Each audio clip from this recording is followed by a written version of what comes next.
Hey, welcome to Bluejay Banter here live at Let It Fly Sports Bar. A pre-UConn edition as we get you ready for the huge game tomorrow night against number 1 UConn right at CHI at 7:30 on FS1. Kevin Kugler and the Raft, the governor, on the call. We're going to kick it right off with one of the legends, Mitch Ballack. Definitely not a legend. Mitchell. Oh, yes, you are. I appreciate it. How's it going, man? It's going well. First, let's. There's probably people out there that don't know what you do now for Creighton. So go ahead and kind of describe your role and your title and everything like that. Yep, I am a graduate assistant. My role, I work with Coach Kellogg on player personnel and matchups in game. We do baseline out of bounds, stuff they run it against us and how we defend it. And then just kind of whatever anyone else asks for. We do a lot of the player development side of stuff. I work the guys out on the side a lot in the mornings before games. We do redshirt workouts and stuff like that. So I'm on the player development side, and then whatever anyone else asks for. And then you often participate in the scout team. Today you were playing Spencer. I do. The hot shooting guard for UConn. Yep. I think he's averaging 15 a game. Yep. I don't know if I could average 15 a game right now. I'm a little. Retirement's getting to me on the basketball court. Well, going down that route, so at the end of practice, they do this little thing where they all line up. Whoever wants to participate lines up at the center court, and they shoot half-court shots. And then the last one to make or not make, he's got to run stairs, right? And I'm sitting there watching this, and I'm sitting with Murfeld, and he's like, "Man, Mitch hasn't made one yet." And I'm like, that was like part of the offense, shooting it where he's shooting from when he played. It's something about that line. If I take a couple steps over the line, I'm good. I can shoot it just a regular form shot. But something happens when I get to that half-court line. I just kind of clam up a little bit. To calm everybody, he made it, didn't have to run. I did not have to run this time. I have had to run. Full disclosure, Brock Weiss had to run today, which was full disclosure. Unfortunate because he made one, and then a guy made one on top of him. You know, it was unfortunate. But anyway, they had to go into sudden death. Yeah.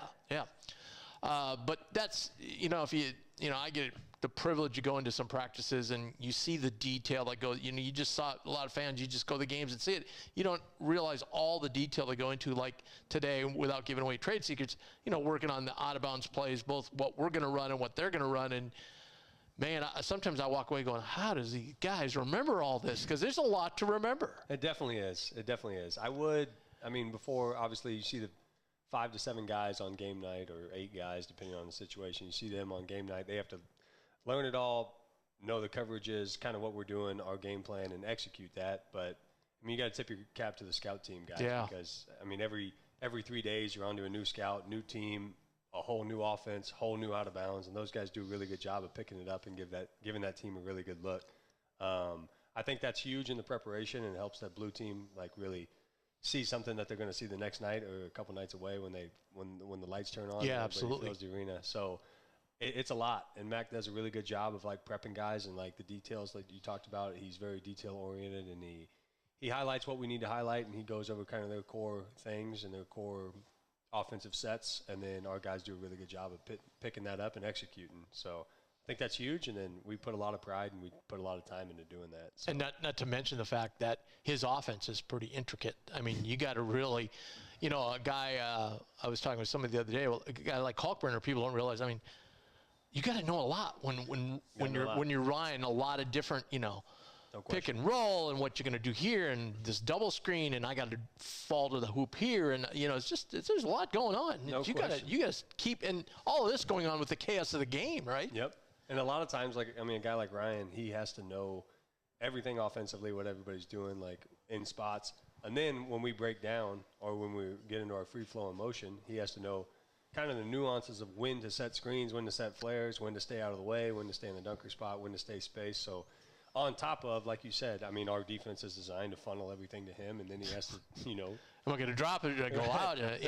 And then depending on personnel, you got to be higher to screen, you got to be lower to some screens, and you just have to be in the right spots. And it's very high demand, and it's demanding on him, but he does a really good job. Yeah. The guy's very bright and well educated, and he does a really good job of translating those game plans. Now you were a pretty cerebral player, okay, but were there times over your career where you're in the huddle you know, everything's going on. You know, you got this coach saying this Mac is saying this, and all that, and you just get off the floor. Just go, yeah, let's just run that screen over here, and let's just, you know, like, because after I got done with that huddle, I'm not sure what we should actually do. You know.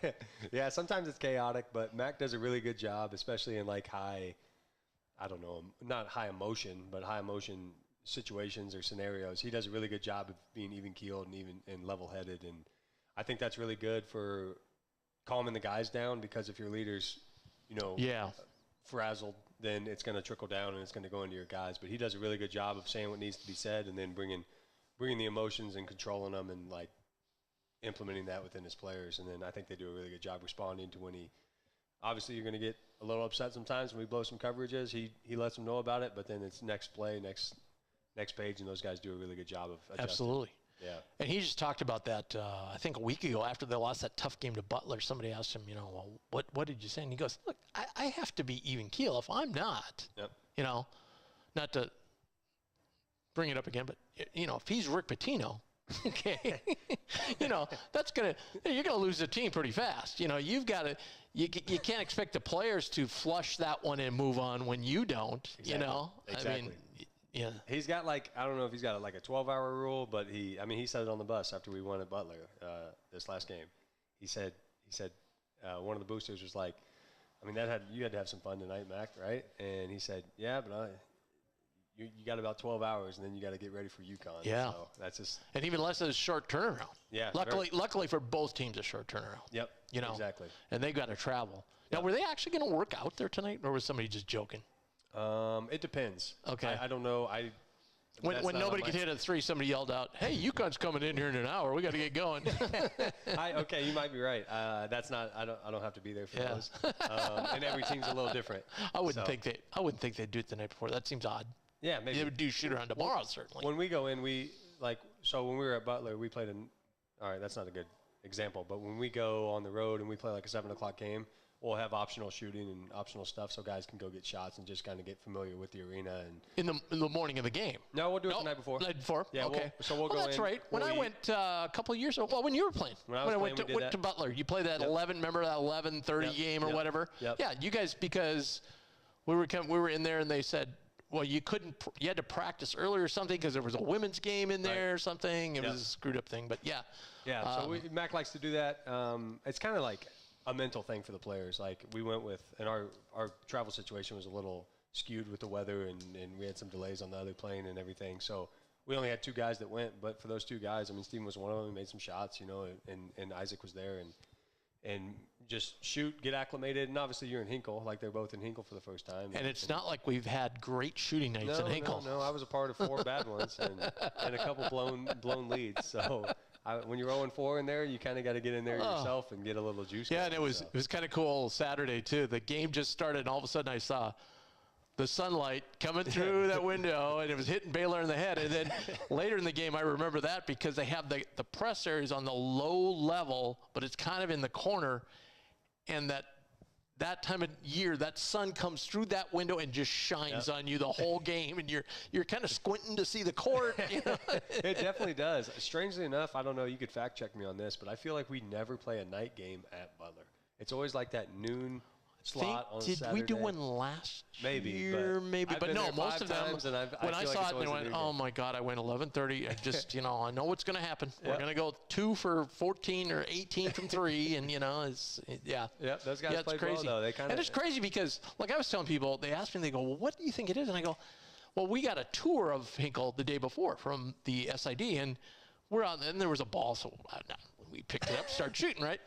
And it just felt like one of those courts, like when you're playing in high school, you're like, man, this court I can run up and down all along. And that's the way that court feels. Yeah, it's got like some bounce in it. Yeah. And weird dead spots. You look down in there, and there's these wood pegs, and you're like, how is that holding these tiles together? And to boot, it's lifted. I always think it's the fact that we play in a lot of big arenas, right? And the end of the court, I tell people, it's deep-wise to the top. Like, it's probably only 30 feet, like, from the end of the court to where the wall ends. The stands go straight up, and it's very close. Then they have that plexiglass up there. I think it's all that stuff combined. It almost doesn't make sense. Like, when you're walking in from the outside, the building goes, it runs like this, you'd think the court would run that way, but then the court's opposite, and then on the sides, the crowd goes pretty stretched, and then like you said, behind the court, right. So behind the goals, it's 30 feet. Now, I don't know if you had a chance when you walk around in there, because it's not that big, you don't walk around there. They have a picture, and when they first did it, they had the court that way. Ah, okay. And the stands were going up forever on the end of the court, but on the side of the court, they didn't have much room. So I think somebody one day said, hey, this makes no sense. It does, yep. It definitely doesn't make sense. That wouldn't make sense that way. That's probably a good adjustment. Well, you know, we had the ability to play there a couple times because the NCAA was there the COVID that was year. my year. Yeah. Played there twice. Yeah. So it took me 5 chances to win there, and we finally beat Ohio there, and then we got beat by Gonzaga. Yeah, so I was at the Gonzaga game, and similar situation to what kind of happened to the girls today. I mean, we were playing well, we just didn't make some shots. We were right there. Yeah. Two points, and then it just kind of got. Luckily for the tournament, they brought different standards in, and it seemed like all of a sudden we shot different. Well, there was different. They brought in different goals. Yeah. It was like NCAA regulated and different balls and everything. Yeah.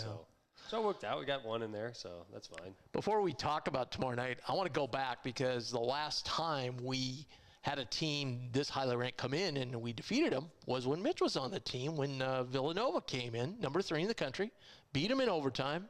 I think it was 89-83. What do you remember about that? I remember that was my first collegiate start. Ronnie Harrell was our starting foreman at the time. He had an infection. Woke up the night before, he couldn't walk, or he woke up the morning of, couldn't walk, and we had gone through shoot around and everything, and then right before the game, Mac told me I was starting, and I was like, oh, wow, all right. Sure, throw me against number 3 in the country. I'm doing it. You're going to guard me, have him guard, who was their stud? Jalen Brunson. Yes, they had a lot of studs. I think that year they had 6 NBA guys. Brad Brunson, they had who's the other guy? Mikal Bridges. Yes, Bridges, I was thinking of, he could guard Bridges right off the get-go, sure. Dante DiVincenzo was coming off the bench. Yes, he was coming off the bench. Right, I mean, they had 6 guys. And Gillespie was on that team, wasn't he? Gillespie was my age, he was a freshman. Yeah. They had, Phil Booth. Yeah, Phil Booth is who I was thinking of. Yeah, Eric Pascal. Yeah, Omari Spellman was on the team. Yeah, they were loaded. I'm sure Dixon was on that team because he's been there for like 15 years. I don't think he was on that team. I think he came the next year. But you're right. You're definitely right. But no, I think Jalen was guarding me in the corner, and he kind of reached, and Marcus threw a ball to me, and I hit a 3 late, and I was like all pumped up. Jacob Epperson played well that game. Jacob Epperson, there's a name from the past. Yeah, how about that? We came in the same time, but and then that was Villanova's last loss. Yes. And then they just ran the table. Yeah, amazing. Yeah. And we were talking earlier, we'd been kind of in a little slump going into that game, and you didn't really know what to expect. And we were really, we had some veterans, but we had you guys as young guys too, so we had some youth that we played a lot. Right. So everybody's like, well, these guys are still getting their feet wet and so forth. And then we won that game, and boy, everything changed, right? Yeah, it did. And then, we ended up losing the first round of the tournament. Yeah. It's two, oddly enough, circle back, Danny Hurley's team, right, at Rhode Island. No, that was the year before. We lost K-State. K-State that year. Yeah. That's right. But, yes.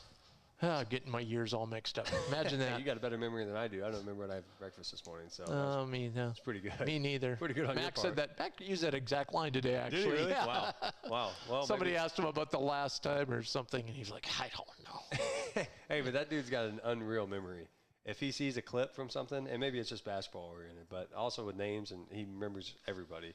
But if he sees a clip and it's not on the player's edit and we don't show it to the players, he'll ask us, he'll be like, hey, what about this clip from 4 games ago when they played Providence at the 4:32 mark? Like, we need to show those guys that. And we're like, what? Wow. It's pretty incredible how That's like the McVay, the coach of the Rams. Yep. They'll be in the offseason. Somebody remember the third quarter 5 minutes ago? Yeah, we ran the toss trap on that. He's just unbelievable. We played, I don't know if you remember this one, but sophomore year we played at Villanova. Marcus and Tyshawn were hurt. Yes. They didn't play that game. And we went in, we slowed the game down, whatever. And I don't remember it, but they swear by it. Max says I missed a block out late, and maybe on one of their free throws, and it cost us, and they got 2 points. And then we ended up, Caleb Joseph got fouled on a 3 late. And I remember that, when he messed up. But when I messed up, I didn't remember that. But Mac said exactly what I didn't do, and we lost that game because of it. And I was like, well, if you remember that from 18, 19 season, and we're in 23, you know, I was like. He doesn't remember what happened on the wins when we won it. He remembers the losses, he remembers right? the losses. Yeah. Well, you know, coach, you got, but during your career though, you were pushed into the 4 sometimes. I was. Because I remember saying, wow, we gave a rebound. I go, yeah, but Mitch is going against a 6'8" athletic dude. You know, I mean, it's like. I got him out of there. I boxed out. Yeah, that's why I always told Mac. You did, and then sometimes you got fouls because you were boxing Yeah. out. And there was that's like the old Shaq thing, you know. Shaq would bump into somebody and get a foul. Right. I'm big. What am I going to do? Yep. Echenike was that way, you know. Mac was always telling me I need to get more rebounds. I'm like, Mac, I'm boxing out. My guy's not getting it. I can't do both. These dudes are like, I played the 4 in the Big East for 2 years. Like, yeah. I'm not going to get them all. Well, you know, the boxing out, we were talking about that earlier because the team was struggling with some rebounding. And I said, you know, it's not always just, you know, people yell, box out. It's not as boxing out. You got to have dudes that want that ball more than the other guy. And a guy that's come in lately is Jason Green. Yep. Right? Yep. I mean, he's come in and he's got that. He was talking to me post game a couple games ago, and he said, "Yeah, he goes, I just want to get that ball more than the other guy." And I go, "That's the kind of mentality you got to have." You definitely do. And there's definitely some skilled offensive rebounding, and Jason's got it naturally. He just has like a natural ability to. He has a knack to find the ball, and it shows. And he's athletic and big enough and strong enough to do it. Yeah, that's for sure. And that's, you know, Doug. I don't think Doug was the greatest box out guy in the world, but he knew where that ball was coming off the rim. Yeah, and went and got a good knack for it. Yeah. Baylor, same way. Baylor has really good knack for finding the ball. I mean, Max spoke to that today. Somebody said, you know, did you brought him in. Did you think everything was going to translate that out? And he goes, I thought his playmaking and shooting would. He goes, I didn't think his rebounding would translate to this level. And he goes, boy, was I wrong. Because have you seen a guy just putting up numbers like he is, game in and game out? Yeah, right. But when I was here last year, before I went overseas, I would stay in shape and play with the guys, and Baylor wasn't obviously what he is right now. Sure. I thought he wasn't much better than I was. This is last year. And then I come back this year, obviously, and that dude's taken just an unreal step, and I think he's done an unbelievable job, like obviously with body transformation and just that's he part really of it. dedicated that summer session to like getting better and really taking that next step. And he's done that next step and then some, and I think that's going to benefit him for years to come. And we're all we can't take it for granted while we have him, and we need to appreciate kind of what we have in him and what he brings to the table. Yeah, I was talking to Murph again today, and he was like, man, he's just been, I go, yeah, just today in practice. A couple of those threes he made were just deep. They were Mitch Ballack threes, and they were like, yeah. Blow the kiss. All right, tomorrow night. First of all, going to be electric in there. This is going to be so much fun. Yep, it definitely will be. I was telling they've already got the pom-poms of the different stripes, so if you're confused, at least you got a pom-pom to the different color, whatever. Yep. Hopefully you wear your shirt in your section. Everybody takes a look at the seating chart and really does their part. Hey, what do we got to wear tonight? Yeah.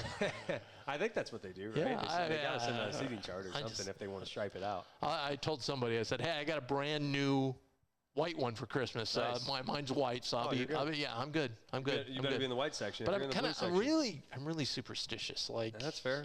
This is a new game orange, so now I'm like, if we lose, this is going back in the closet for a while. Yeah, but if you win, you ride it out and you look good. So you got to play the positives. You can't just kind of like the grays here lately for us. When we wore the grays, like, ooh, don't wear the grays. They haven't been good lately. We haven't won in the grays? Not lately. We haven't. I think did we lose? I think we lost to Butler in the grays. Maybe. I don't remember what we were. Or was it the babies? I don't know. Anyway. The Baby Blues was at UConn. I know that. Yeah. So we probably won't wear those. No, I don't know. Mac's getting a little superstitious that way. He's probably got some superstitions in him. Yeah. What are the keys? I would say the two biggest keys is just you can't let them offensive rebound. They live on second chance points. They live on scramble situations. It's very hard to find shooters and put it together when you give up a lot of offensive rebounds. That's number one. I think last game we gave up 21 offensive rebounds. Yes. 19 second chance points. I mean, you're flirting with disaster just because they're very high powered, obviously, and they have a lot of pieces that if they go get it, they're gonna capitalize on it, and then you're playing. You're just it's an uphill battle. And then secondly, I think live ball turnovers are huge. if they get out and they get hungry and their pressure pushes you off spots and pushes you out, you're also just flirting with disaster. And then if they get out and run and on your live ball turnovers, you're in a tough situation, and they capitalize on that as well. They have athletes that can run in transition and finish in transition and hit threes in transition, and you got to keep them away from that. Sometimes a 5-second call or throwing it out of bounds even is better than a live ball turnover, because it's really hard to play defense on live ball turnovers. So defensive rebound, take care of the ball, and I think that's what we remember on the last game. Their first memory is, geez, we had a lot of turnover. We had struggled. We struggled to get, like I think Max said today, geez, if we could have just completed a pass or two, that would have been nice, you know.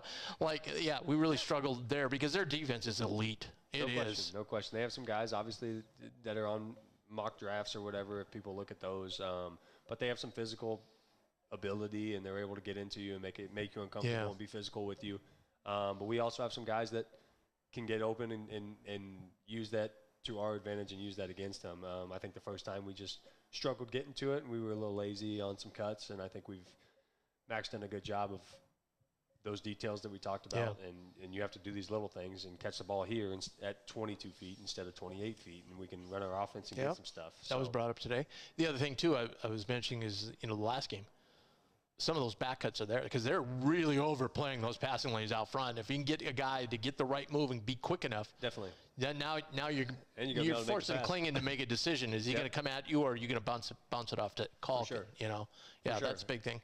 And people kind of have it's weird how our minds work, right? Perception. I mean, it's not only we lost by 28, we lost by 14. It wasn't like, and we played poorly.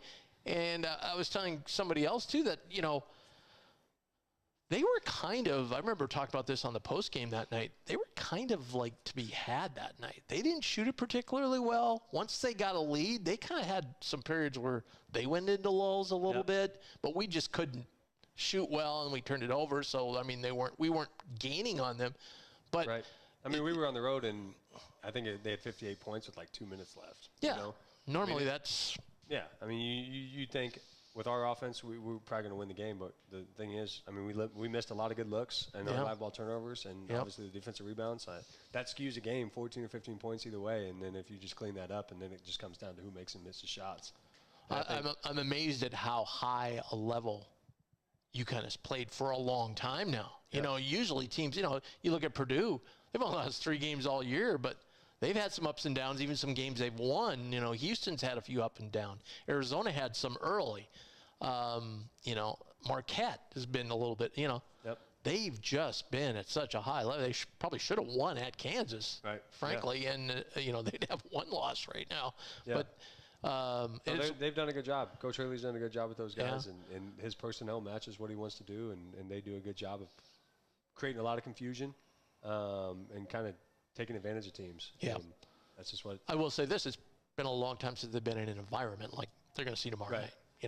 Yeah, it'll be juiced in there. And I don't think we need to worry about the tomorrow night. Like I was telling somebody, they were like, "Oh, do you think?" I go, "No, tomorrow night you're not going to need to prompt them to get loud. They're going to be loud all night long. It's going to be." If we're not juiced up for tomorrow, then what are you going to do, right? Same with the guys. They don't need much to get up.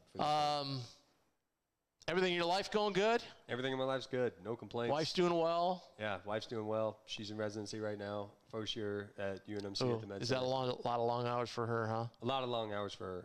I think today she had some stuff go, and she had like a 3-hour workday, and she was in and out of home. So she was like, "This is crazy," but it doesn't happen like that all the time.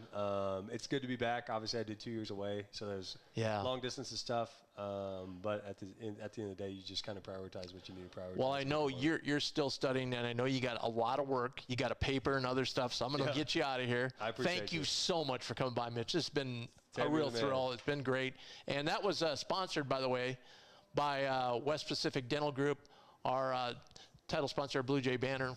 I want to thank everybody over there at West Pacific. Dr. Robert Hogan and his wonderful staff are committed to providing you and loved ones exceptional care and compassionate atmosphere. Located in Omaha, West Pacific Dental Group is known to be one of the best dental offices in the area. So please give them a call today, 402-697-0765. You'll be glad you did. So give them a call at West Pacific Dental Group. Dr. Robert Hogan's staff do a wonderful job in there. My dentist, and they take care of you so well. We want to thank Mitch for joining us. Really appreciate him stopping by on a busy night for him. He's got some studying to do before he gets back into the basketball realm of things, so we really appreciate it. Before we get briefly, we'll circle back at the end of the show on the game tomorrow night. But before we do, we just want to speak about the women today, losing to UConn. Different game, you know, they lost by 44 here in Omaha. It was a much different game today. They battled really hard. They had they came right out of the gate. It was tied at halftime. They came right out, scored the first 5 points. It was 36-31, and then UConn went on a 30-5 run, as only UConn can do. They have a tremendous lineup, and you look at it and go, wow, how did they lose as many games as they have? They haven't lost that many, but still. But the Jays played with them for over 2 quarters, so over half the game today. The Jays were right there with a team as talented as UConn. I think that's going to give them some confidence going forward. Again, it's a make-miss shot game, like Mitch was saying. They went 6 for 28 from 3. You know, you throw in maybe 12 of 28, which isn't crazy shooting. That's 6 more threes. That's 18 points. They lost by 19, so they would have been right there with them. So I think that's positive looking ahead to maybe a potential third time they play UConn in the Big East tournament. Both teams obviously are going to go to the NCAA tournament. So tip of the cap to Flannan staff.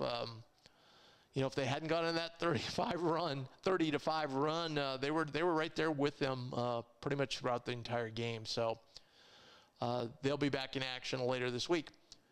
And that was sponsored by Infusion Brewing Company. Right here in Omaha, 2 great locations, big sponsors of the show, and obviously sponsors of the Let It Fly beer, served right here at the Let It Fly bar, oddly enough, in Omaha, Nebraska. I think I might have to have a couple Let It Flies tomorrow night to get juice for the game. 2 great locations, Southwest Omaha, 6271 South 118th. And then the original location in Benson at 6115 Maple. Go check out all their terrific microbrews, and they have great, I know a lot of you like different flavors and to try different flavors. I had one recently, the chocolate cherry vanilla bean, which was really good. So check them all out. That's Infusion Brewing Company, Omaha's own, right here, and the home of the Let It Fly, Creighton Bluejay beer. Baseball. Whoa. So they go out to Coppin State. Coppin State, I get it, not very good. They open up on Friday at Coppin State. It has a pretty nice field, artificial turf, and that's one of the reasons Ed wanted to go out somewhere where they had artificial turf so they wouldn't have to worry about the field and injuries and so forth. People say, well, why did you go out to an area that was going to be in the mid-40s? And Ed said, well, you know, when we're going to start playing meaningful games in our conference, and later on it's going to be in the mid-40s, so I don't want to just hang out in 85-degree temperatures all the time and then come back here where it's freezing cold and the players not being used to it. So we want to be able to execute in all types of weather. They go out there. They score 21 runs in the first 3 innings, and they go on to beat Coppin State 24-0. It's a football score, right? They beat 24-0. I don't think I've ever heard a collegiate game ending 24-0. The next day it snowed overnight, so they couldn't play the next day. They tried to play a doubleheader yesterday. They got the first game in. Coppin State jumped out 5-0, I believe. Jays came back, tied it up, took the lead. Then it went into extras, and the Jays took over in extras and won 9-8. So then they were in a time crunch to play the third game because they had a plane to catch and they had a hard stop, and they couldn't get the required number of innings of 4 innings in before they had to leave. Unfortunately, they were up like 21-3 in that game. So I think they scored like 54 runs in, 8, 4, 9, like 21 innings. That's pretty good. Again, Coppin State, not very good, but a good start to the season, 2-0. And they will hit the road again this weekend where they play kind of a round robin with some teams down south. So, again, getting some nicer weather and get some more games in. But very, very promising the start. And next Monday, right here on Bluejay Banter, we'll have another edition. We'll have Ed Service Live right here at Let It Fly to discuss the beginning of the season. And again, that was sponsored by Infusion Brewing Company. Before we get to just a little bit of look ahead to tomorrow, I want to mention Bluejay Banter, the number one diehard site, the number one site for diehard Creighton fans. Just part of the Rivals Network, widely recognized as the gold standard when it comes to recruiting information. Everything you want to know about recruiting, you can go on to bluejaybanter.com and find it out. Also, one of the most active and fantastic message boards for Creighton sports. So go on there, sign up today, go to bluejaybanter.com. You'll get inside info, you get practice reports like we had one today. All the inside access to basketball program and other programs as well. We keep you up to date on all the sports on there. We have a couple posters who keep us up to date on all the different sports and everything going on. So check it out, bluejaybanter.com. Go there today and sign up. So I think Mitch hit it on the head. Rebounding and turnovers going to be the real keys tomorrow night. I don't think I need to prompt anyone to be loud. I think it's just going to be nuts in there. It's going to be nuts here at Let It Fly before the game as well. So get on down here early. Let's really get pumped up and go have a wonderful time tomorrow night. Remember the little striping seat out area. So there's a link on Go Creighton where you can find out what you're supposed to wear, white or blue. They have pom-poms decorated around the whole arena already, lined up in the different sections. So it should be a great game. UConn's playing at such a high level. I just think they're due to have a little bit of a downtrend at some point. And again, like I said, the last time we played them, that was a game where you could have gotten UConn that night. We just didn't play very well. We turned it over, gave up too many rebounds, and didn't shoot the ball very well. So if we can get all that turned around on this game in our home court, I think that's going to bother UConn. They haven't been in a hostile environment for quite some time. Creighton has a real shot of knocking off the number one team in the country. Some people ask me about bracketology. I have Creighton the first 5 seeds, so 17, just one spot out of a 4 seed right now. I think personally, if you had your druthers, you'd rather be the number 1-5 than the last 4. You'd get a more favorable site to go to.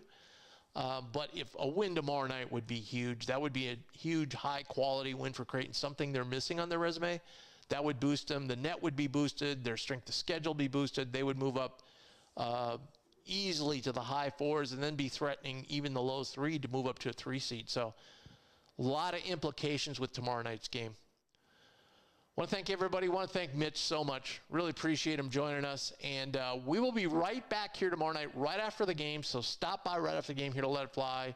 And we will be here doing the post-game show and hopefully celebrating Jays win. So go Jays, and we'll see you tomorrow night.